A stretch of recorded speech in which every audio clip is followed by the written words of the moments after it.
Paulus gibt mal dem Timotheus 2 gute Ratschläge, oder was heißt Ratschläge? Eigentlich Gebote, ja. Er sagt im 1. Timotheus, du aber, o Mensch Gottes, flieh diese Dinge.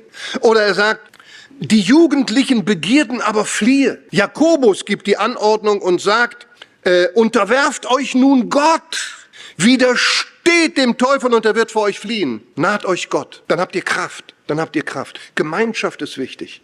Gebet ist wichtig. Bibel ist wichtig. Petrus sagt, seid nüchtern, wacht, euer Widersacher, der Teufel, geht umher wie ein brüllender Löwe und sucht, wen er verschlingen kann. Dem widersteht. Fest im Glauben.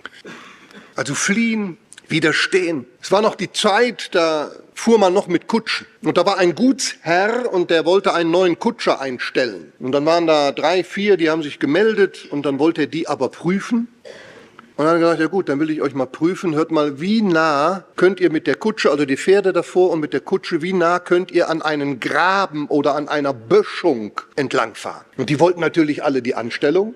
Und dann hat der Erste gesagt, oh, ich denke, ich schaffe das bis auf einen halben Meter, so 50 Zentimeter. Und der Nächste hat gesagt, oh, das toppe ich aber. Dann hat er gesagt, du, ich schaffe das auf 30 Zentimeter. Kann ich an den Abhang oder an die Böschung da, an den Graben mich rantrauen. Und dann wollte einer das noch mehr toppen und er sagt, oh, ich glaube, wenn der Boden fest ist und so, nicht verregnet und schlammig, ich glaube, ich schaffe das noch näher, 15 Zentimeter. Und schließlich sagte der Vierte, wurde dann auch gefragt, und Sie? Da sagt er, wie nah ich da ranfahren kann? Hören Sie mal, ich bleib so weit weg wie möglich.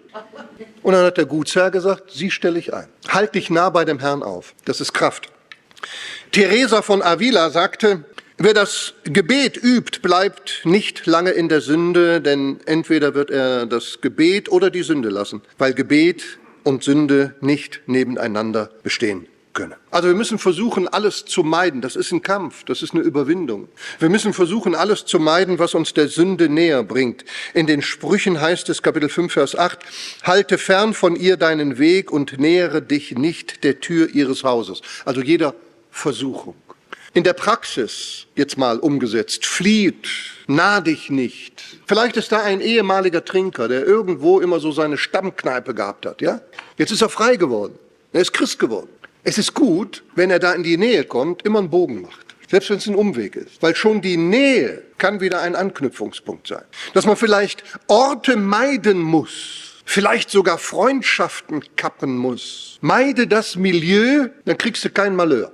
Aber halte dich nah zur Gemeinde, zur Gemeinschaft.